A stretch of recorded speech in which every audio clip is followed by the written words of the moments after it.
Welcome back to My Bullions Podcast. Today, we're diving into the latest economic reports and their impact on the precious metals and Forex markets. Let's get started with today's key economic data.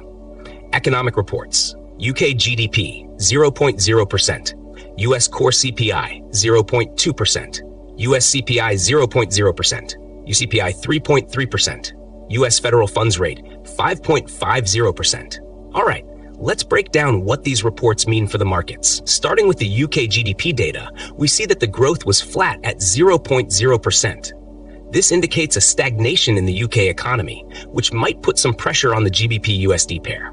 Now, turning to the US inflation data, the core CPI came in lower than expected at 0.2%, while the overall CPI was flat at 0.0%. On a yearly basis, CPI was at 3.3%, showing a slight cooling in inflation, which could influence the Federal Reserve's stance on future interest rate cuts. The federal funds rate remains unchanged at 5.50%, as expected.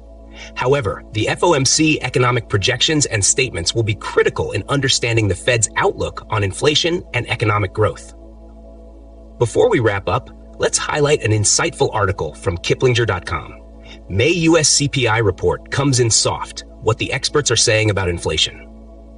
The article discusses how inflation cooled in May, supporting the Federal Reserve's potential rate cuts later this year. This data, however, arrived too late to affect the FOMC's June meeting. That's it for today's episode of My Bullions Podcast. Stay tuned for more updates and analysis.